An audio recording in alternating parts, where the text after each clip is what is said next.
That night, which seemed like just another quiet evening, was actually the beginning of a conspiracy hidden not in evidence but in shadows. Everyone was exactly where they were supposed to be, yet no one was who they appeared to be. And when the first light of dawn broke, a truth emerged that wouldn't just expose a murderer, but would change the very identity of the entire village. But the real question was the truth really what it seemed? It was the kind of late afternoon that felt suspended in time, as if the village of St. Mary had been plucked from reality and left to drift in a forgotten past. The cobbled streets whispered with the weight of unspoken secrets, and behind every lace-curtained window, a story lay hidden, waiting to be unraveled. Edward Fairweather, the village's self-proclaimed chronicler, moved at an unhurried pace, a worn notebook clutched beneath his arm. His gaze flickered between the mundane and the peculiar, a fleeting expression on a passerby's face, the clipped murmur of a hushed conversation, a door slightly ajar when it should have been shut tight. He noted everything, for in St. Mary, even the smallest detail had a way of unraveling into something far more sinister. But today, it was not the ordinary peculiarities that caught his attention, it was Miss Marple. Kneeling amidst her rose bushes, her silver hair neatly tucked into a bun, she pruned each stem with meticulous precision, her hands steady despite her years. To the untrained eye, she was merely an elderly woman tending to her garden, but Fairweather knew better. Miss Marple observed more than she spoke, her gaze as sharp as the shears in her hands. There was something almost unnatural about the way she existed within time, as if the village moved around her while she remained untouched, a silent guardian of its deepest secrets. And there were whispers about a disturbance in the Withers family, about a stranger in the village whose presence felt wrong, about old debts unsettled, and histories rewritten. Fairweather could sense it, that subtle unraveling of things long buried. "Something's afoot," he murmured under his breath, his fingers tightening around his notebook. Later, the air inside the village tea-room was thick with the scent of steeped leaves and whispered intrigue. Miss Marple sat in her usual corner, her movements unhurried, her demeanor unreadable. Around her, the village's undercurrent of gossip flowed freely. Mrs. Danvers, a woman whose sharp tongue had cut through more truths than most cared to admit, leaned in over her cup, voice lowered but loud enough for all to hear. "Sir Reginald Withers," she said with a knowing tilt of her head. "Not a man to be trusted, too many secrets, too many sins." Miss Marple's expression remained unreadable, her silence a chasm where others' words seemed to sink. She lifted her teacup, the soft clink against the saucer breaking the tension in the room for a mere second. Her mind was always at work, weaving together threads that others failed to see. The door creaked open, and a hush settled over the room. Inspector Harold Baines stepped inside, his uniform crisp despite the summer heat, his presence carrying the weight of quiet authority. He exchanged polite nods, but there was something in his manner, an urgency, a tension that had not been there before. He was not here for idle pleasantries. His gaze swept across the room, briefly meeting Miss Marple's. There was no surprise in her eyes, no curiosity, just quiet knowing. Fairweather watched, his pulse quickening. Baines was a man of logic, precise and methodical, yet there were things beyond reason that he would never quite grasp. And Miss Marple, she was the kind of woman who already knew the answers before the questions were even asked. The pages of Fairweather's notebook fluttered slightly in the breeze from the open door, as if the story was already writing itself, the pieces falling into place long before the rest of the village even realized something was terribly, terribly wrong. The hush of early morning still clung to the village of St. Augustine Hollow, a place where life moved with the steady rhythm of tradition, where whispers carried further than the wind, and where every quiet glance held the weight of an unspoken truth. Edward Langley, the town's unofficial chronicler, strolled the cobbled paths, his leather-bound notebook nestled securely under his arm, his eyes skimming the ordinary for the cracks that lay beneath. He was a collector of details, the shift in a shopkeeper's smile, the twitch of unease in a polite conversation, the way a locked door could sometimes be left slightly ajar. It was these unnoticed moments that told the true story of the Hollow, and today, they told him something was unraveling.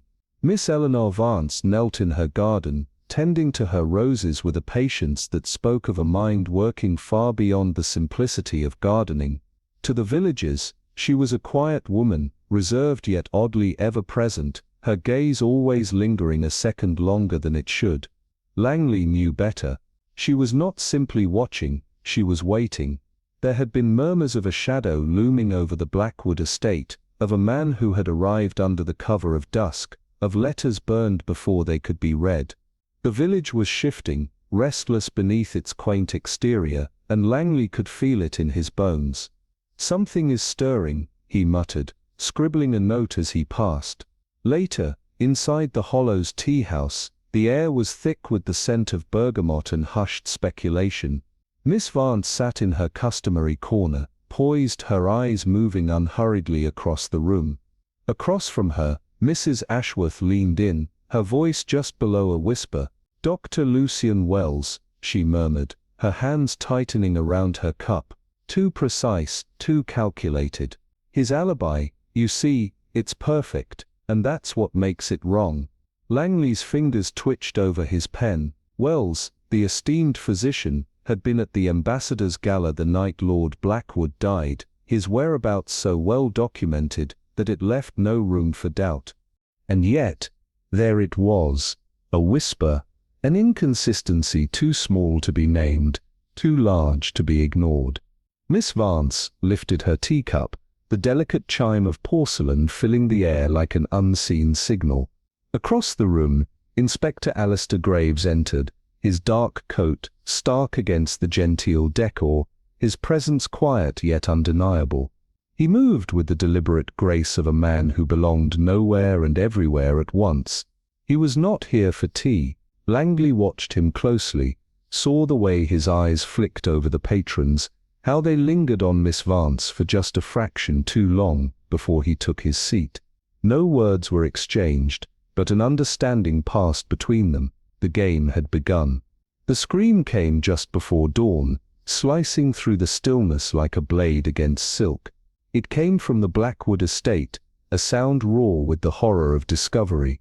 By the time Langley arrived, the manor was already alive with frantic voices, lanterns casting uneasy light against the darkened corridors. In the study, Lord Blackwood lay sprawled across his desk, his once commanding presence reduced to a still and lifeless form. The air carried a faint trace of burnt paper, of something sharper beneath the scent of aged wood and leather-bound books. Langley stepped forward, his gaze sweeping the room, noticing everything. The overturned ink bottle, the untouched glass of port, the indentation in the carpet where a second chair had been drawn close and then removed. Nothing here was accidental. This was no crime of impulse. It was precise, deliberate, every detail carefully arranged to suggest chaos without truly being it. The real story was not in the body, nor in the empty space where life had once been, but in the ghost of movement that lingered in the room. The desk had been disturbed, but only just. The decanter, always filled to a precise level, had not been touched. And there, on the rim of his untouched glass, the faintest trace of something foreign, something unseen by those who did not know where to look. Langley inhaled, his thoughts assembling the pieces before anyone else had even begun. The poison was not in the drink, it had never needed to be. This was about control, about ensuring that the end came in a manner so precise, so theatrically perfect, that no one would question its inevitability. It was not just murder, it was a message, a performance designed for those who could read between the lines. Inspector Graves entered then, his footsteps measured, his expression unreadable, but Langley knew that while the inspector would follow the evidence, it would be Miss Vance who truly saw the pattern. She would not chase clues, she would find the moment where the truth had first begun to unravel, and when she did, the Hollow's perfect illusion of peace would shatter forever. The dawn had barely kissed the rooftops of Blackwood Grange when a piercing cry split the silence, a sound so raw, so jagged, that it sent flocks of birds shrieking into the dim sky. The echo carried through the halls of the great estate, slipping through the gaps in the heavy velvet drapes, curling through the corridors like an unseen spectre. The body of Lord Alistair Blackwood lay sprawled across the grand mahogany desk of his study, his face frozen in an expression of something just shy of terror. Inspector Elias Crowe arrived just as the household was teetering on the edge of hysteria. The air crackled with tension as servants whispered in frantic clusters, hands clutched at mouths, eyes darting towards the closed doors of the study, where behind them, their master lay motionless. Crowe stepped into the room, his polished boots leaving faint imprints on the thick Persian rug. The study smelled of ink and aged leather, but beneath it, something more elusive, an almost metallic sharpness that set his senses on edge. The desk was a study in contradiction, meticulously arranged documents beside an overturned inkwell, a pipe resting in its holder yet unlit, and beside it, a single glass of deep amber liquid, untouched. What caught Crowe's eye, however, was the clock on the mantel, a fine antique, its brass pendulum frozen mid-swing. The time read 10:45, but Crowe knew the household awoke no later than dawn. A quiet inconsistency, but inconsistencies were where the truth lay. His gaze drifted to the window, curtains shifting with the cold morning breeze. The latch was undone, a means of entry, or a means of escape. His thoughts were interrupted as Dr. Rupert Henshaw arrived, the village physician, his demeanor as impeccable as his alibi would later prove to be. "A heart attack, perhaps," he muttered, already pulling on his gloves. But Crowe wasn't listening. His eyes had settled on something far more telling, a leather-bound tome beneath the desk, its pages dog-eared to a section on rare poisons, its spine cracked from use. There was a story here, one stitched together in silence, in half-truths and whispers, and as Crowe lifted the brandy glass, tilting it just enough for the morning light to catch the faintest shimmer of residue, he understood, this was no crime of passion, this was precision, this was patience. This was murder in its purest form. The heavy rain drummed against the towering windows of Ashworth Manor, as dawn struggled to break through the dense fog rolling across the estate. A shrill cry shattered the morning stillness, echoing through the grand halls, sending the servants into a flurry of panic. By the time Inspector Lucian Graves arrived, his coat damp with mist, the household was already in a state of unrest, the drawing-room packed with trembling staff, all casting wary glances toward the closed doors of the study. Lord Edgar Ashworth had been found slumped over his vast oak desk, his lifeless eyes staring at nothing, his hand frozen mere inches from an untouched glass of deep amber brandy. Graves moved through the tension-thickened air with quiet efficiency, his sharp eyes taking in the small details, things easily overlooked by a casual observer. The room was meticulously arranged, the bookshelves undisturbed, the papers stacked with near-obsessive precision, and yet, something was amiss. The clock above the mantelpiece, a fine Victorian piece, displayed the time as 11:10, though by the staff's accounts, the discovery had been made at precisely 8:30. A misalignment, a deliberate tampering perhaps, someone wanted to manipulate the timeline. The window, cracked open just enough to let in the night's lingering chill, billowed its heavy drapes with the gusts of wind, an inconsistency in a room that had supposedly been locked from within. Kneeling, Graves inspected a leather-bound volume, lying face down on the carpet, its spine worn from use. It had fallen open to a passage on botanical toxins, rare, sophisticated, and not easily procured. His mind clicked into motion. This was not a crime of impulse, this was carefully orchestrated. His thoughts were interrupted as Dr. Lionel March arrived, removing his gloves with a practiced flick of the wrist. A simple case of cardiac failure, perhaps, he suggested, though his gaze lingered too long on the brandy glass, as if already suspecting otherwise. Graves said nothing, watching the physician move, his own thoughts deepening. The toxin, if present, was not administered in haste, it was chosen with intent. A slow death wrapped in familiarity. The voices of the servants, now hushed, drifted from the corridor. Among them was Eleanor Whitmore, Lord Ashworth's ward, her knuckles white against the silk of her gloves. "I heard voices last night," she whispered to no one in particular, her breath hitching. "In the garden, hushed, urgent." "He argued with someone." Graves turned sharply. "With whom?" Eleanor hesitated. I don't know, but it wasn't a stranger."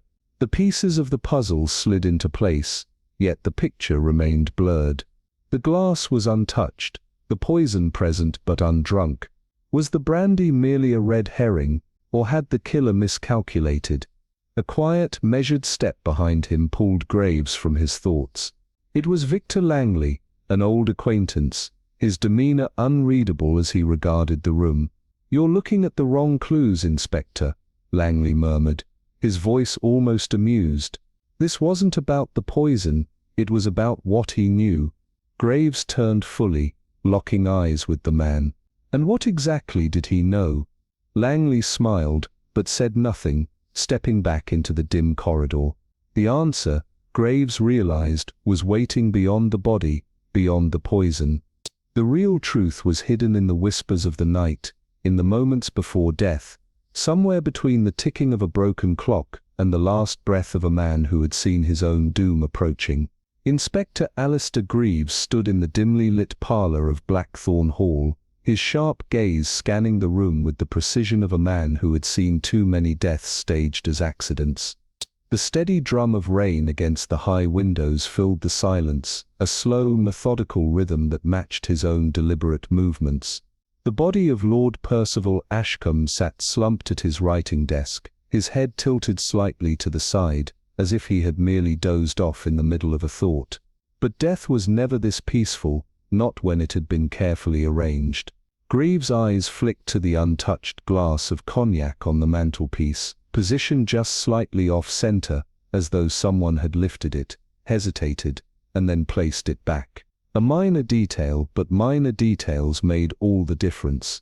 The room was an illusion of order, but Greaves could see the subtle disruptions, a thick silk curtain that stirred ever so slightly though the window was latched shut, the deep indentation in the carpet where someone had stood too long, the heavy leather-bound book near the hearth, its pages fanned open to a chapter on medicinal botanicals. The ticking of the grand clock on the far wall was deliberate, steady, but the hands pointed to 10:47. According to the butler, the body had been discovered at 8:15, a discrepancy, a deception. Someone had tampered with the scene, but why? Across the room, Lady Eleanor Ashcombe sat poised in a high-backed chair, her hands folded neatly in her lap. Her expression was composed, too composed. The glow of the fire cast flickering shadows across her porcelain skin as she spoke, her voice smooth as glass. "Such a tragedy," she murmured. "My uncle was a difficult man, but no one deserves this." Her blue eyes met Greaves' cool and unreadable, but he wasn't looking at her face. He was watching her hands, watching the way they remained still, too still. Before he could press further, a soft rustle at the doorway made him turn. Miss Beatrice Hawthorne entered the room with effortless grace, her presence like the turning of a page, quiet, unnoticed at first, but commanding once seen. She was known for her quiet deductions, for the way she blended into spaces without drawing attention until she spoke, and then suddenly, she was the most important voice in the room. "A terrible shame," she said lightly, though her eyes swept the space with practiced ease. "And yet, it all feels so rehearsed." Greaves raised an eyebrow. "Rehearsed?" Miss Hawthorne stepped further into the room, her gaze landing on the decanter of brandy near the desk. "Everything in its place, nothing out of order, and yet, that in itself is an order. A controlled chaos. A deliberate scene." She moved toward the window, fingers tracing the latch. "This window was unfastened recently," she mused. "Not enough for someone to enter, but enough to let something out." A pause, a scent perhaps, a toxin. Greaves exhaled sharply. "The lab is already testing for poison." Miss Hawthorne's lips curled into the faintest smile. "Then we already know the method. What remains is the motive." A soft sniffle broke the silence. In the corner, The housemaid, Alice, dabbed at her eyes with a trembling hand. Greaves had noticed her nervous energy from the moment he arrived, but now she seemed on the verge of breaking. Miss Hawthorne approached her gently, her voice low and soothing. "Alice, you heard something last night, didn't you?" The girl swallowed, her fingers twisting in the fabric of her apron. I didn't mean to listen, miss, truly, but there were voices in the study. Lord Ashcombe was speaking with someone. A woman." Greaves stiffened. "Did you see who?" Alice shook her head. "No, sir, but she was angry. She kept her voice low, but I heard one thing clear as day. She said, 'This ends tonight.'" A charged silence filled the room. Greaves' gaze flicked back to Lady Eleanor, who had not moved, but whose fingers had tightened just slightly in her lap. The pieces were shifting, falling into place. The clock was wrong, the glass was disturbed, the window had been cracked just enough, and somewhere between the echoes of a whispered argument and the deliberate choice of poison, the truth was waiting to be uncovered. The heavy stillness of Ashridge Manor settled over the room like a thick shroud, the crackling fire barely enough to keep the creeping chill at bay. Miss Eleanor Greaves sat poised in the high-backed chair, the golden glow of the flames catching in her eyes as she met Detective Harland Royce's gaze with a calculated calm. "Reginald's death," he murmured, his voice low, probing. "You must have known him for years." A flicker of something crossed her expression, too fleeting to name, before she dipped her gaze for the briefest moment. "Yes," she admitted. "We were acquainted." A pause, a breath, a long friendship, really. The words were steady, but Royce had spent too many years sifting through falsehoods not to notice the faint strain beneath them, the brittle edge of regret, or was it something darker? Miss Evelyn Marsh, seated near the mantel, leaned back, her eyes never leaving Miss Greaves' face. "Some of the household staff mentioned that there were disagreements between you and Sir Reginald," she mused, her tone light but edged with something sharper. "Matters concerning his will, perhaps." A tension like a wire drawn too tight flickered through Miss Greaves' posture, her fingers pressing together in her lap. "I don't know where such rumors originate," she said coolly. "Sir Reginald and I had an understanding. Nothing more." A beat of silence, then her eyes narrowed ever so slightly. "What exactly are you implying, Miss Marsh?" Miss Marsh tilted her head, studying her with the slow, deliberate gaze of a woman accustomed to peeling back layers of deception. "Oh, I don't imply," she replied smoothly. "I simply observe, and I understand that Sir Reginald had been considering a change in his affairs, his business dealings, his will. It's hardly unusual for family and friends to grow concerned when money is involved." Miss Greaves' lips thinned. "I don't appreciate your insinuations." Her voice was quiet, but there was a dangerous finality to it, like a steel blade slipped into velvet. "If you are suggesting that I had anything to do with his death, I'd advise you to choose your words very carefully." The fire crackled in the silence that followed. Royce, leaning against the desk, observed the exchange with a keen eye, noting the tension that rippled just beneath Miss Greaves' outward composure. Miss Marsh only smiled, slow and knowing. "I'm not suggesting anything, Miss Greaves." She folded her hands, exuding an air of effortless ease. "But I do believe there's more to Sir Reginald's death than a simple illness or unfortunate happenstance." The air in the room seemed to grow heavier, thick with something unspoken. Miss Greaves averted her gaze, her expression smoothing over, but Royce had already caught it, that brief flickering moment when something passed through her eyes. Guilt, perhaps, or fear. Then it was gone, replaced by the cool detachment of a woman who knew how to guard her secrets well. Miss Marsh sighed, breaking the tension with a dismissive wave of her hand. "Forgive me," she murmured, her voice light, almost playful. "I do have a tendency to let my thoughts wander." But her eyes remained sharp, unrelenting. "It's just difficult to imagine a man as meticulous as Sir Reginald falling victim to something so avoidable." Miss Greaves said nothing, but her silence spoke louder than words. The interviews had been brief, yet each left behind a lingering sense of unease. Dr. Harrow's alibi, once impeccable, now carried faint cracks, and Miss Greaves' ironclad composure seemed to tremble at its edges. Royce knew better than to push too hard, too soon. The truth had a way of unraveling itself when given the right amount of time, and the right amount of pressure. Outside, the wind howled against the stone walls, rattling the ancient windows. Ashridge Manor, with its grandeur and history, felt smaller now, its halls and corridors thick with secrets. Royce rose, glancing toward the door. He had what he needed for now.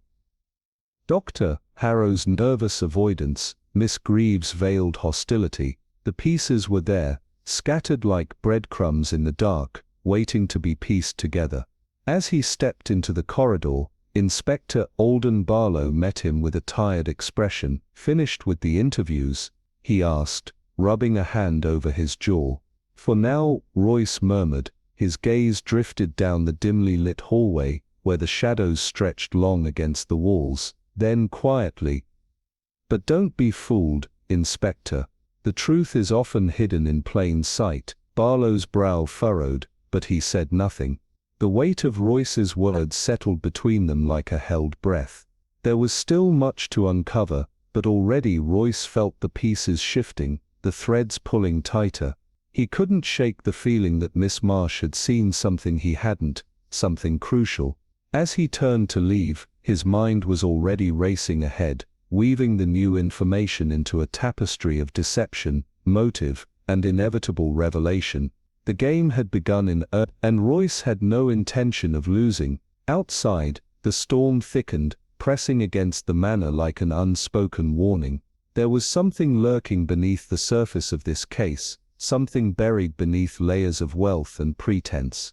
And Royce intended to drag it into the light, no matter what it took.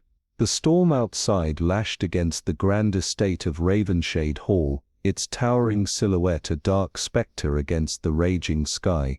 Inside, Inspector Alden Pierce stood in the flickering glow of a lamp, his gaze locked onto the lifeless body sprawled across the study floor. Lord Edwin Blackwood, a man known for his ruthless business dealings and an even darker past, lay motionless.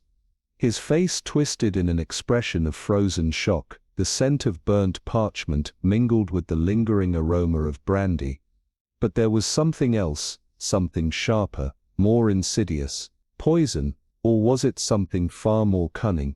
Across the room, Margaret Holloway, Blackwood's longtime confidant, stood rigid, her hands clasped. "He was fine last night," she said, her voice steady but her eyes betraying her.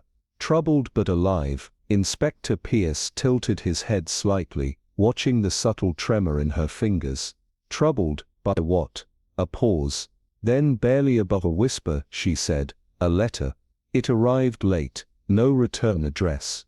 He locked it away, refused to speak of it. Pierce's gaze swept across the room, landing on the desk drawer, slightly ajar as if disturbed in haste.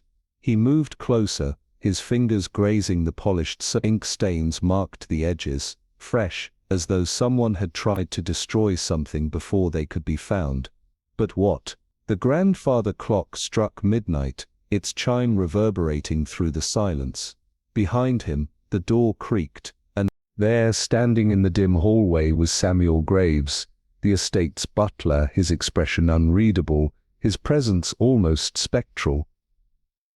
"Inspector," he intoned gravely, "you might wish to see what I've just found in the West Wing." Pierce turned slowly, feeling the weight of the night pressing upon him. The game had only just begun, and already the shadows were whispering secrets waiting to be unraveled. The dim glow of the oil lamps flickered against the polished wood of the estate's drawing room as Inspector Calloway studied the crime scene once more, his keen eyes tracing the details others had missed. The body of Lord Alistair Graves remained slumped over his writing desk, his ink-stained fingers curled as if grasping at something unseen. A shattered crystal glass lay near his outstretched hand, its sharp fragments glistening in the candlelight, the scent of aged port still lingering in the air. Poison, they had said, belladonna slipped into his evening drink. But Calloway knew this was no ordinary poisoning. The manner of his death was too meticulous, too deliberate. The scene before him felt staged, as though someone had gone to great lengths to guide the investigation in a specific direction. Someone wanted this to appear simple, but murder was never simple. Across the room, Eleanor Wren, the estate's longtime housekeeper, stood with her hands tightly clasped, her usually composed face lined with subtle tension. "It was so sudden, Inspector," she murmured, her voice carrying the weight of something unspoken. Lord Graves was alone in his study, as he always was at this hour, writing his letters. Calloway's sharp gaze settled on her. "Letters?" he repeated, watching for her reaction. Eleanor hesitated for a fraction too long before nodding. "Yes, Inspector. Correspondence he kept hidden. Last night he had a visitor, someone unexpected. They spoke in hushed voices, but there was tension, a disagreement. I dared not listen too closely, but when I returned later, he was—" Her voice wavered, her composure cracking for the first time. Calloway narrowed his eyes. A visitor, unannounced and likely unwelcome. Yet none of the other staff had mentioned this before. A deliberate omission, or fear. He glanced at the ornate grandfather clock in the corner. Its hands were set precisely 11 minutes ahead of the actual time. That was no accident. It was a subtle but calculated manipulation, a false alibi woven into the very fabric of the crime scene. Someone wanted to control the timeline of events. Before he could press further, the door creaked open, and Victor Holloway, Lord Graves' solicitor, stepped inside, his usually unreadable expression tinged with unease. In his gloved hand, he held a single envelope, its seal broken. "Inspector," he said carefully, his voice hushed, "I found something among his private papers. I thought you should see it." Calloway took the letter, unfolding it with measured care. The handwriting, rushed, erratic, spoke of urgency, of fear. The ink had smudged in places, as though the writer's hand had trembled. He read the words silently, feeling the weight of them settle in his chest. "They know. It's too late. If anything happens to me, the truth is in the ledger." A sharp knock at the window sent a flicker of movement through the room. Calloway turned swiftly, but saw only the shadows shifting in the dim light. Someone was listening, someone who had been watching from the moment he arrived. His grip on the letter tightened, the false trails, the altered clock, the missing details. It was all designed to delay, to distract. But the truth had a way of surfacing. This was no crime of passion. This was a game, a careful orchestration of deception, and the killer had made one mistake. They had underestimated him. The flickering gaslights of Blackwood Manor cast restless shadows against the tall bookshelves as Inspector Alden Graves ran a tired hand through his dark hair, his mind wading through the tangled web of inconsistencies. He had reviewed the timeline again and again, yet something gnawed at him, something deliberate, something designed to mislead. Across the dimly lit study, Evelyn Harker, her presence as composed as ever, watched with an expression of quiet calculation. "The clock," she murmured, her fingers tracing the rim of a porcelain teacup. "It didn't change itself." Her voice was measured, deliberate, and it wasn't just the time, it was the precise positioning of the hands, too perfect, too controlled. Her eyes gleamed with something unreadable. "A message?" Alden asked, his jaw tightening. "Or a trap?" Evelyn exhaled slowly, leaning forward. "Whoever did this wanted us to see it. They wanted us to question it." She lifted a page from the pile of reports scattered across the desk, her fingertips barely pressing into the paper. "Yet, it's too obvious. Whoever set this in motion knew how to play the game." Alden's grip on his pen tightened. "Then what are we missing?" She studied him for a moment before speaking. "Perspective." The room fell into silence, save for the slow tick of the grandfather clock in the corner, an unspoken mockery of their predicament. Alden reached for the witness statements, his eyes scanning the conflicting accounts. Some of the staff swore that Edgar Willoughby, the reclusive botanist, had left the manor grounds early that evening. Others claimed to have seen him long after dusk. The supposed visitor, A figure wrapped in obscurity, had no name, no description, only whispers of movement in the corridors. Evelyn's gaze flickered over the reports before settling on a single note. "What about Felix Harrow?" she asked. Alden's expression darkened. "The solicitor." She nodded, her voice a thread of certainty. "Everyone assumes his involvement, because of the inheritance. Too convenient, don't you think?" Alden rubbed his temples. "So a misdirection." Evelyn smiled faintly, but it held no warmth. "Perhaps, but also a test. Someone is guiding our attention deliberately. They want us to follow the wrong trail." Alden set his cup down, his fingers pressing against the polished wood of the desk. "The alibis, Willoughby seems untouchable, too untouchable," Evelyn countered, her eyes glinting with something sharper than mere curiosity. "A perfect alibi is never truly perfect alibi is never truly perfect. It's designed that way." She leaned back, her gaze shifting to the heavy velvet curtains that shrouded the window. "Which means there's only one path left." Alden sighed, the weight of the investigation pressing against him. "We unravel the timeline from the inside out." Evelyn's gaze held steady. "And we find the one person who's lying." A moment passed between them, heavy with unspoken conclusions. The air was thick with the scent of aged paper and the lingering bitterness of untouched tea. The game was reaching its turning point, and the liar among them was running out of places to hide. Elias Harrow stepped into the station, his navy overcoat meticulously pressed, the sharp scent of tobacco clinging to the fabric. He carried himself with the same quiet confidence as always, yet Inspector Calloway noted the stiffness in his shoulders, the faint tension in his jaw, a man accustomed to control, now grappling with the weight of something slipping beyond his grasp. His polished shoes barely made a sound against the wooden floor, but Calloway could hear the unspoken tension in his measured steps. There was something about the way Harrow moved, how his fingers subtly curled at his sides, as if bracing for the inevitable confrontation. "Doctor Harrow," Calloway greeted, his voice cool but probing, eyes never leaving the doctor's face. "You mentioned last night that you left the gathering at precisely 10 p.m. Still stand by that?" Harrow gave a practiced nod, but Calloway didn't miss the momentary flicker of thought in his expression, the slight calculation before he answered. "Yes, my carriage was waiting." Calloway's fingers drummed against the desk in an even rhythm, the sound filling the quiet room. A carriage? At that hour? Unusual, isn't it? Not many in this town have the luxury of such punctual arrangements, especially on a night like that. A flicker of something unreadable passed through Harrow's gaze, his fingers tightening ever so slightly around his gloves. "I like my affairs in order, Inspector. I made arrangements in advance.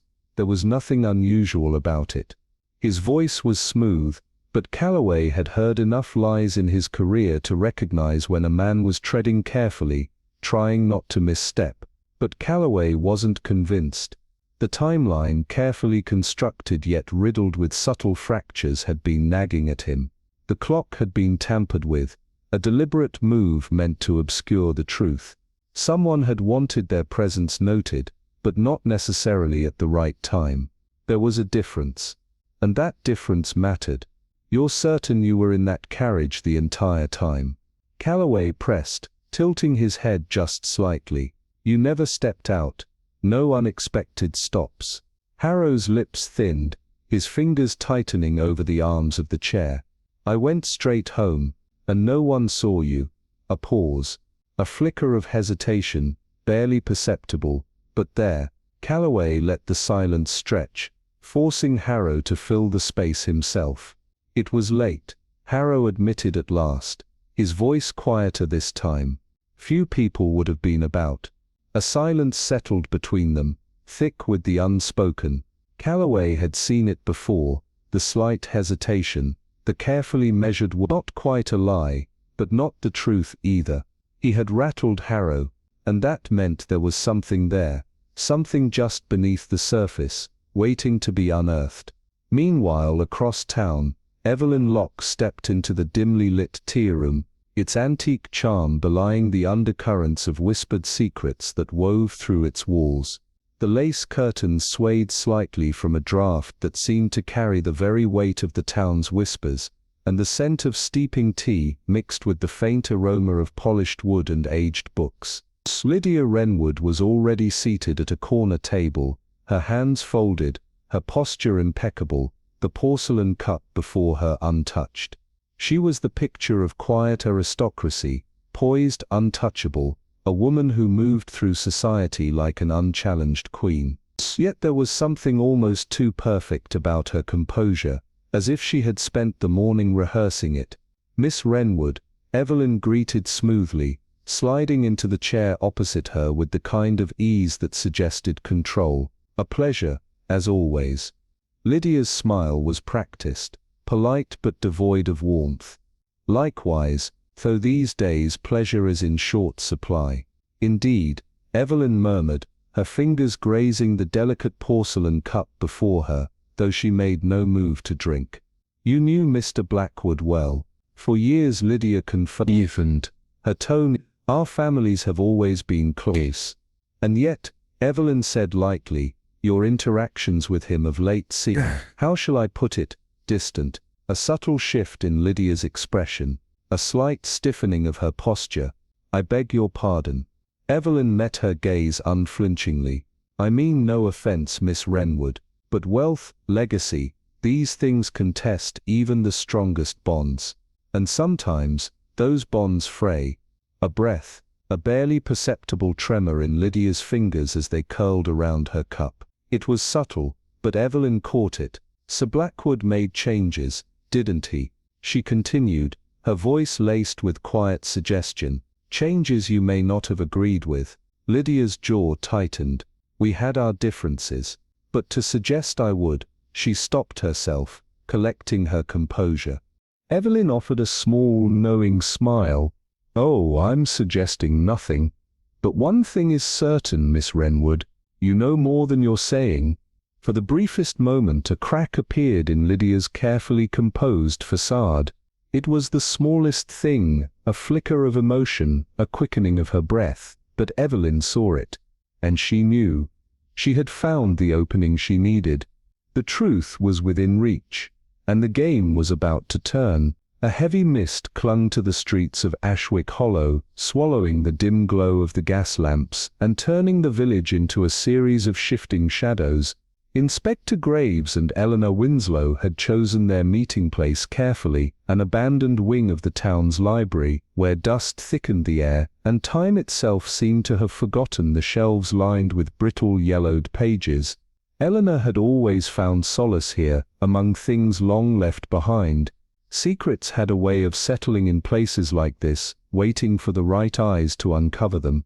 She sat at a heavy oak table, her fingers trailing over a ledger bound in worn leather, her sharp gaze flicking across the columns of ink-stained names and transactions.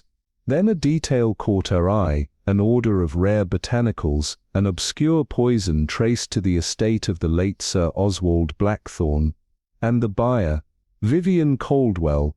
"I assume you've found something," Graves murmured, his voice low, careful. He stood beside her, arms crossed, his usual skepticism tempered now with something almost akin to respect. Eleanor didn't look up. "Vivian Caldwell had access to these substances, and she's been acquiring them for months, long before Blackthorne's untimely demise." She turned the ledger towards him, letting the inked records speak for themselves. Graves exhaled slowly, rubbing his jaw.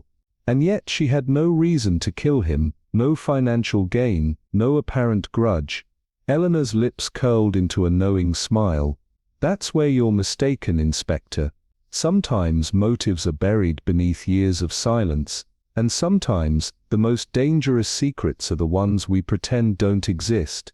Graves studied the page again, his mind already working through the implications. The poison was rare, its usage even rarer. If this was their key, it meant Vivian had been planning something long before anyone suspected foul play. But how had she ensured her alibi held? How had she manipulated the timeline so precisely? Outside the fog thickened, swallowing the village whole. Within Blackthorn Manor, silence reigned, a stillness that clung to the air like a spectre. The grand estate, once alive with whispered affairs and quiet power, now stood as a mausoleum of unanswered questions. The hearth burned low in the study, its embers casting restless shadows along the panelled walls. Eleanor stood near the fireplace, her gaze flicking over the room with quiet scrutiny. Graves lingered by the desk, his fingers grazing the edge as he studied the scene before them, the shattered glass, the overturned inkwell, the faintest trace of something disturbed along the window ledge. He had seen it all before, yet something eluded him. Eleanor, however, saw what he did not. "Do you see it, Inspector?" she asked, her voice almost amused. Graves frowned, stepping closer as she gestured toward the window.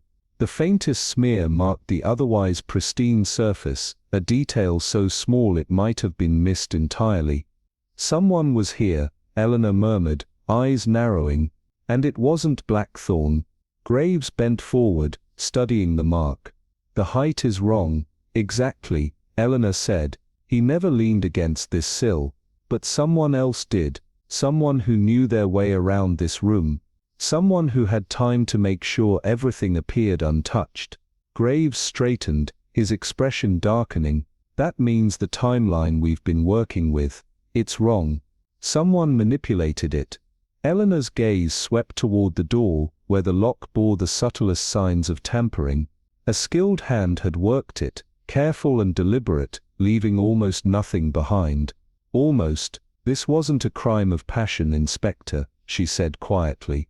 "It was planned. Precisely. Methodically." Graves nodded, his mind aligning with hers now, and whoever did this knew exactly what they were doing.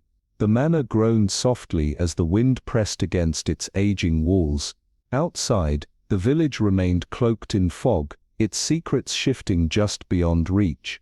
But Eleanor knew truth had a way of surfacing, and this mystery was far from over. The air inside the abandoned study of Holloway Manor was thick with the scent of aged paper and lingering dust, the fireplace barely a flickering ember in the cold, cavernous room. Outside, the mist curled around the estate like silent fingers, pressing against the windows, distorting the view of the lifeless gardens beyond. Eleanor Winslow sat poised at an antique writing desk, her gloved fingers ghosting over the edge of a folded letter she had retrieved from its hiding place, a false panel in the bookshelf, its edges worn from years of unnoticed touch. Across from her, Inspector Graves watched, his eyes sharp, his mind turning over possibilities. There was something about the way she handled the letter, the deliberate calm in her movements, that sent a quiet chill through him. This wasn't just another clue. This was the key. "You're convinced there's more to it than just Hawthorne's alibi," Graves muttered, his voice measured, though the flicker of doubt still rested at the edges. Eleanor unfolded the letter carefully, the parchment fragile between her fingertips. "Not just his alibi," she corrected, scanning the hurried script of ink across the page. "The entire structure of this crime. We've been so focused on proving Hawthorne's guilt, we never stopped to consider if he was meant to be caught." Graves stiffened, the words striking him like the first crack of a mirror fracturing. He had been so certain, but now watching Eleanor trace her fingers over the name signed at the bottom of the page, Arthur Delancey, he felt the unease creeping into his certainty. "Delancey," he murmured, the name carrying a weight he hadn't fully grasped until now. A man with quiet influence, always on the periphery, never in the spotlight, a name that had surfaced more than once in the background of Sir Blackwood's affairs. Eleanor glanced up, her dark eyes gleaming in the dim light. Hawthorne may have played his part, but Delancey orchestrated it. He had access to the estate, the means to manipulate the scene. And most importantly, she paused, tapping the letter. The one thing Hawthorne never had, a reason to ensure Blackwood never spoke again. Graves exhaled sharply, stepping away from the desk, his thoughts racing. The timeline. The witnesses, the carefully placed pieces that made Hawthorne look guilty. "You're saying he was a pawn?" Eleanor nodded, her voice smooth, unwavering, a necessary one. His arrest ensures the real culprit walks free. Delancey was never supposed to be in question, but this letter, she held it up, letting the firelight illuminate its damning words. This is where the perfect crime begins to fall apart. The silence between them deepened, thick as the encroaching night outside. Somewhere in the depths of the manor, the old wood groaned, shifting in protest against the chill. Graves moved toward the window, his gaze drawn to the subtle smear on the sill, a near invisible trace of movement where someone had lingered, undetected. The smudge, he murmured, the lock, the misplaced clock. All of it was deliberate. Someone tampered with the seal, not to cover up the crime, but to craft a false trail. He turned back to Eleanor, realization dawning. They wanted us to find Hawthorne. She inclined her head slightly, the corners of her lips curling into a knowing smile. And now, Inspector, we're about to find them. The pieces were shifting, rearranging themselves into a pattern neither of them had fully seen before. The crime had been a masterpiece of deception, but no illusion could hold forever. The truth, as always, had a way of revealing itself in the end, and somewhere in the darkness of Holloway Manor, the real killer was realizing too late that their perfect crime had just begun to unravel. The night draped Holloway Manor in a shroud of silence, the kind that pressed against the skin and made the air feel heavier. A dense fog clung to the sprawling estate, winding through the skeletal branches of the ancient oaks, swallowing every sound except the distant hoot of an owl, watchful waiting. The manor stood like a sleeping giant, its towering stone walls breathing centuries of secrets, its windows dark and unseeing, save for the single glow of the study where Inspector Alden Graves lingered. He stood at the edge of the dimly lit room, his gloved fingers brushing over the polished surface of a mahogany desk, tracing the grain of the wood, as if it held the answer to a puzzle he had yet to solve. The embers in the hearth cast a dying glow, their flickering light barely reaching the shadowed corners of the room, where unseen eyes could lurk. The scent of old books and smoldering wood filled the air, mingling with something more elusive, the cold metallic whisper of deception. Across from him, Eleanor Whitmore, a woman of sharp intellect and sharper instincts, stood poised by the grand bay window, her silhouette outlined against the mist-shrouded gardens. The wind stirred the trees outside, their gnarled branches scraping against the glass as though whispering a warning. "They think the game is over," she murmured, her voice a whisper in the silence, her fingers tightening around the edge of her cloak. "But it's only just beginning." Alden exhaled, his breath visible in the cold air, his mind piecing together fragments of a truth that had been deliberately obscured. Everything was too neat, he admitted, shaking his head, every alibi perfectly constructed, every piece falling into place too easily. His voice was edged with frustration, his instincts screaming that they had been led down a path carefully designed for them to follow. Eleanor turned then, her calculating gaze locking onto his with the quiet intensity of a hunter who had finally caught the scent of her prey. "Because we weren't following the truth," she said, stepping forward, her boots making no sound against the Persian rug.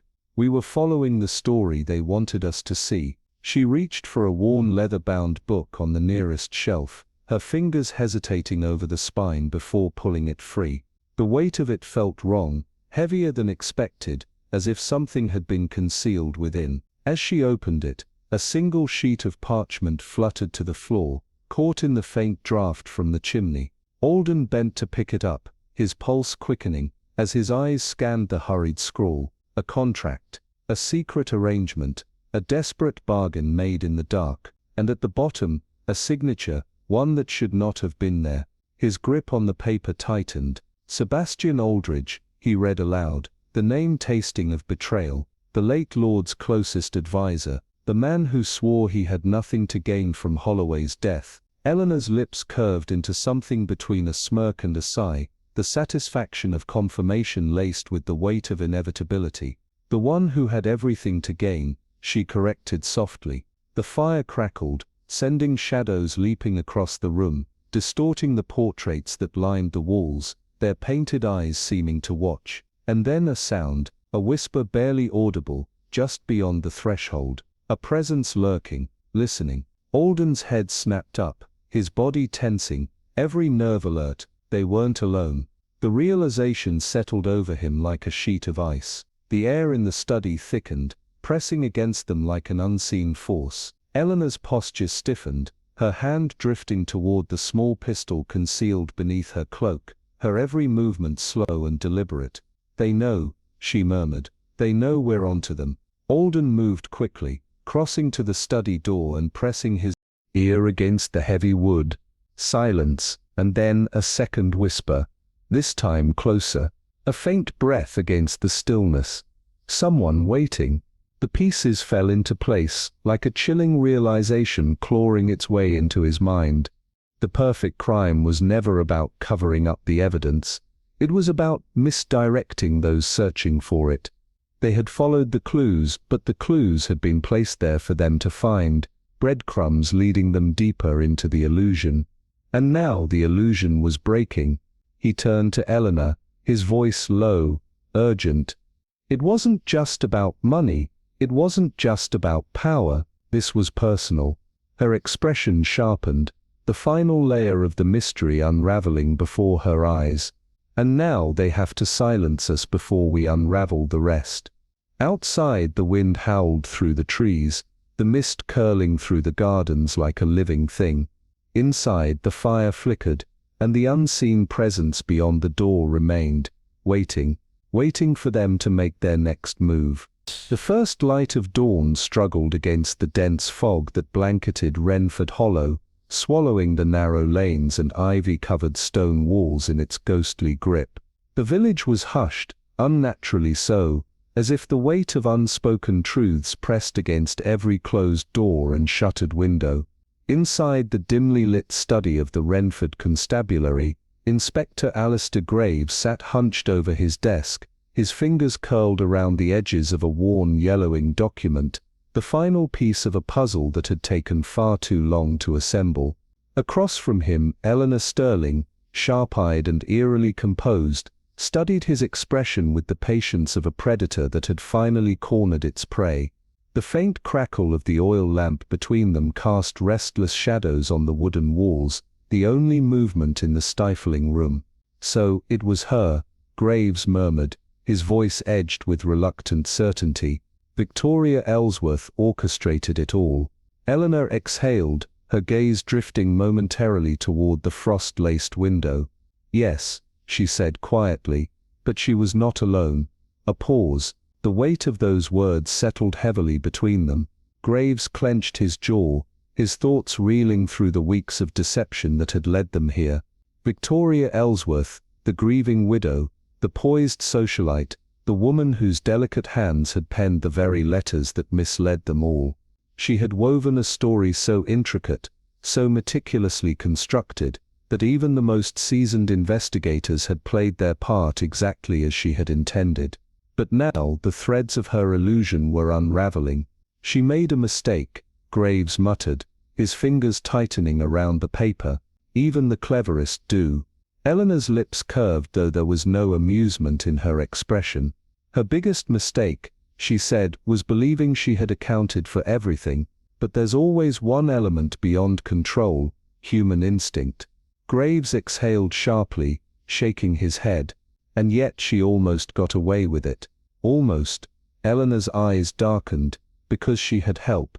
Silence stretched between them, punctuated only by the distant toll of the village clock, marking the passing of an hour that felt far more significant than it should have. Outside, the mist thickened, pressing against the glass as if the night itself wished to remain unseen. Graves shifted in his chair, running a hand over his tired face before placing the document on the desk. "Nathaniel Ward," he said finally, "her accomplice. The one who ensured every alibi held, every inconsistency was smoothed over. The clerk who had everything to lose, and a future she promised him in return for his silence." Eleanor nodded. "She manipulated him expertly, and when he started to hesitate, She ensured his loyalty in the only way she knew how, fear. He was never meant to survive this. Graves stared down at the inked signatures on the page before him, his expression unreadable. And yet, the irony, he murmured, is that his own fear led him to make the very mistake that exposed them both. Eleanor's gaze sharpened, the letter, a grim nod. He thought he was being careful, that he'd burned the only real proof of their plan, but he kept a copy, didn't he? A safeguard, something to use if she ever turned on him. And that, Eleanor, is what finally caught her. A slow breath escaped her lips. Justice, she mused, has an uncanny way of finding its own course. The lamp flickered, the room growing colder despite the closed windows. Graves pushed back his chair, standing slowly, the finality of their discovery weighing on him. Now comes the hardest part, he said, voice low, delivering the truth without spectacle, without chaos. The village has seen enough. Eleanor studied him for a long moment, then inclined her head. No names in the public report, she confirmed. No sensationalism, just the truth, measured, precise. Those who need to know will know. Graves retrieved a blank sheet of paper, dipping his pen into the inkwell with deliberate slowness. It ends tonight, he murmured. No theatrics. No misdirection, only justice. And as the first strokes of ink met the parchment, the weight of the storm that had been building over Renford Hollow for so long finally began to break. Outside, the wind shifted, carrying with it the distant sound of footsteps, faint, hesitant, lingering just beyond the threshold. The village of Ashworth lay draped in the hush of twilight, its cobbled streets slick with the remnants of an afternoon rain, glistening under the feeble glow of gas lamps. A mist curled through the alleys, clinging to the edges of shuttered windows and the ivy-laced iron gates of Withering House, where the last vestiges of a carefully concealed crime had finally been laid bare. Inside the dimly lit study of the Ashworth Constabulary, Inspector Callum Hayes sealed an envelope with slow, deliberate hands, pressing the wax shut with the quiet finality of a man who had reached the end of a treacherous road. Across from him, Eleanor Whitmore remained still, her sharp, knowing eyes fixed on the fog-streaked window, as if she could see beyond the glass into the lives that had been irrevocably altered. "And that's it?" Hayes asked, his voice edged with something that wasn't quite relief. "A quiet conclusion?"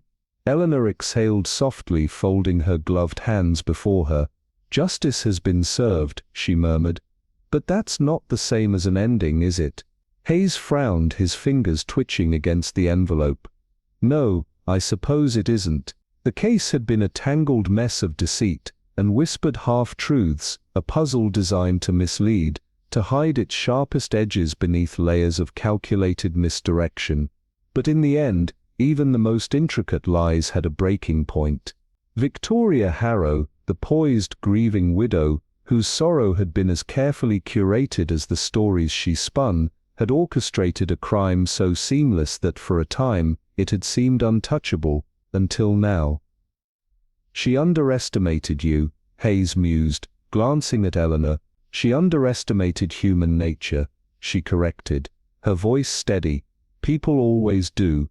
A silence stretched between them, heavy with all that had been uncovered. The truth once revealed was like a wound torn open, a thing that could not be undone, only endured. Outside, the village carried on as it always had.